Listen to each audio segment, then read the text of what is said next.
हमारे व्यस्त जीवन में ईश्वर की आवाज़। ईश्वर नहीं चाहते कि कोई भी व्यक्ति बेरोजगार रहे या बेकार पड़ा रहे। ज़्यादा या कम जो भी उसकी क्षमता और योग्यता है उसके अनुसार व्यक्ति को काम करते रहना है। ईश्वर ने हमें कई वरदान दिए हैं और हमें अपनी क्षमता और काबिलियत के अनुसार अपना रोजगार और सेवा कार्य जारी रखना है। कोई भी अपनी योग्यता और ईश्वर के वरदान को व्यर्थ न गंवाएं। 20वां सामान्य सप्ताह 18 अगस्त 2021 बुधवार।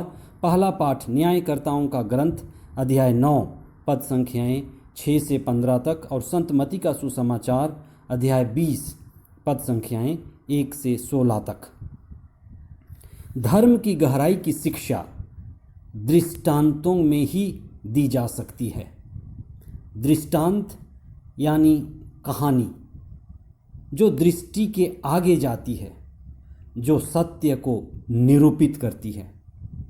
सत्य को जानना और सत्य को अनुभव करना हमारे लिए बड़ा सौभाग्य है, लेकिन दूसरों को बता पाना कठिन है। दूसरों को उस सत्य को पहुंचाना और भी कठिन है।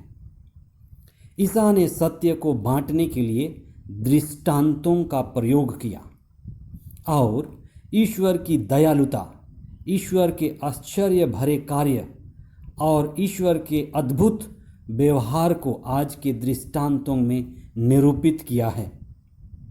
दृष्टांत का मुख्य बात है कि ईश्वर किसी एक व्यक्ति या एक मजदूर से करार नहीं करता, लेकिन ईश्वर मजदूरों के एक दल, मजदूरों के एक समूह से करार करता है। ये मजदूरों का समूह इब्राहिम का समूह, मूसा का समूह, यूहन्ना बपतिस्ता का समूह, प्रभु यीशु का समूह, उनके शिष्य, नए प्रेरितों का दल और नया समुदाय। कलीसिया में पुराने ईसाई भी हैं और अभी नए ईसाई भी हैं। ये समुदाय मिला जुला समुदाय है। पुराने ईसाई नहीं कह सकते कि हमें ज़्यादा फल चाहिए, हमें ज़्यादा सेवा चाहिए या ज़्यादा कृपा चाहिए। हम अपनी अपनी योग्यता के अनुसार ज़्यादा काम करें या कम काम करें, ज़्यादा मेहनत करते हैं या कम मेहनत करते हैं, लेकिन फल देना ईश्वर के हाथों में है। कर्म फल के बारे कई विवाद उठते रहते हैं, जैसे मजदूरों ने उठाया। कुछ मजदूर 1 घंटे भर काम किए, लेकिन दाखबारी के मालिक ने उनको 1 दिनार देकर चौंका दिया। कर्मफल देना ईश्वर के हाथों में है। कई बार ईश्वर अपनी उदारता, अपनी दया, अपनी क्षमा और अपनी करुणा से हमें आश्चर्यचकित कर देते हैं।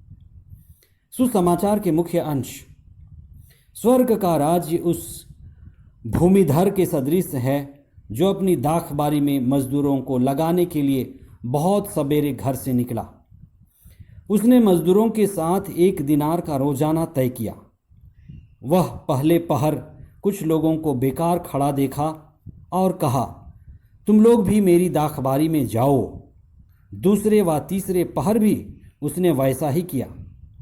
संध्या होने पर मजदूरों को बुलाकर मालिक ने मजदूरी दी। जो 1 घंटा दिन रहे काम पर लगाए गए थे, उन्हें 1-1 दिनार मिला।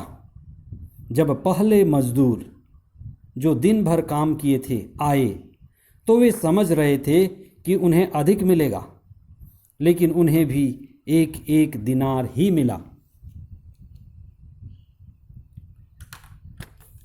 उत्पत्ति ग्रंथ के अध्याय 2 पद संख्या 15 में प्रभु का दिव्य वचन कहता है, प्रभु ईश्वर ने मनुष्य को अदन की वाटिका में रख दिया, जिससे वह उसकी खेती बाड़ी और देख रेख करता रहे।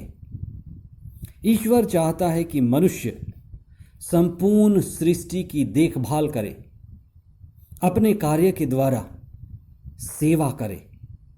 दाखबारी का मालिक ईश्वर के चेहरे और व्यक्तित्व को व्यक्त करता है। संत यूहन्ना ने अपने सुसमाचार अध्याय 5 पद संख्या 17 में लिखा है, प्रभु ईसा कहते हैं, मेरा पिता काम कर रहा है और मैं भी काम कर रहा हूँ।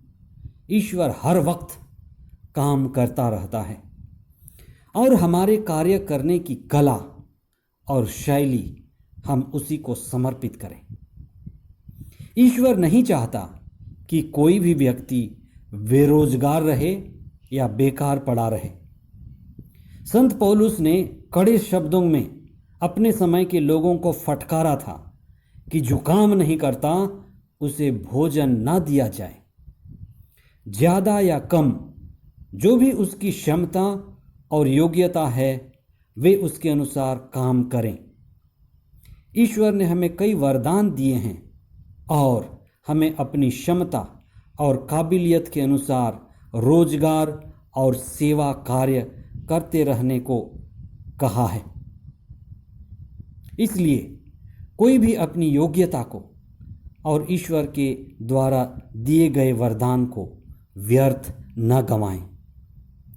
काम की घड़ी और समय अलग अलग, कोई ज़्यादा घंटे काम किया तो कोई एक ही घंटे, लेकिन सबको बराबरी की मजदूरी देकर जमींदार ने मजदूरों को और सभी को चौंका दिया।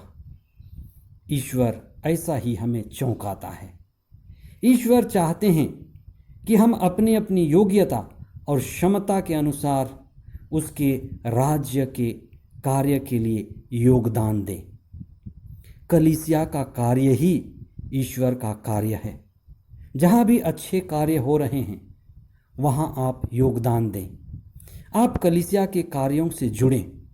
समय बीतते बीतते इस्राएलियों के सभी वंशों में समस्याएं बढ़ने लगी।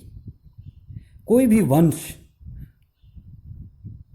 सारे इस्राएल के नेतृत्व के लिए तैयार नहीं था। गिदियोन, जिसे ईश्वर ने चुना, अपने को अयोग्य मानता था। वह छोटे वंश का था। विपरीत परिस्थिति में भी ईश्वर अगुवाओं को चुनता है और उन अगुवाओं को अपनी शक्ति और अपना सामर्थ्य तथा पवित्र आत्मा देता है और अपना कार्य जारी रखता है।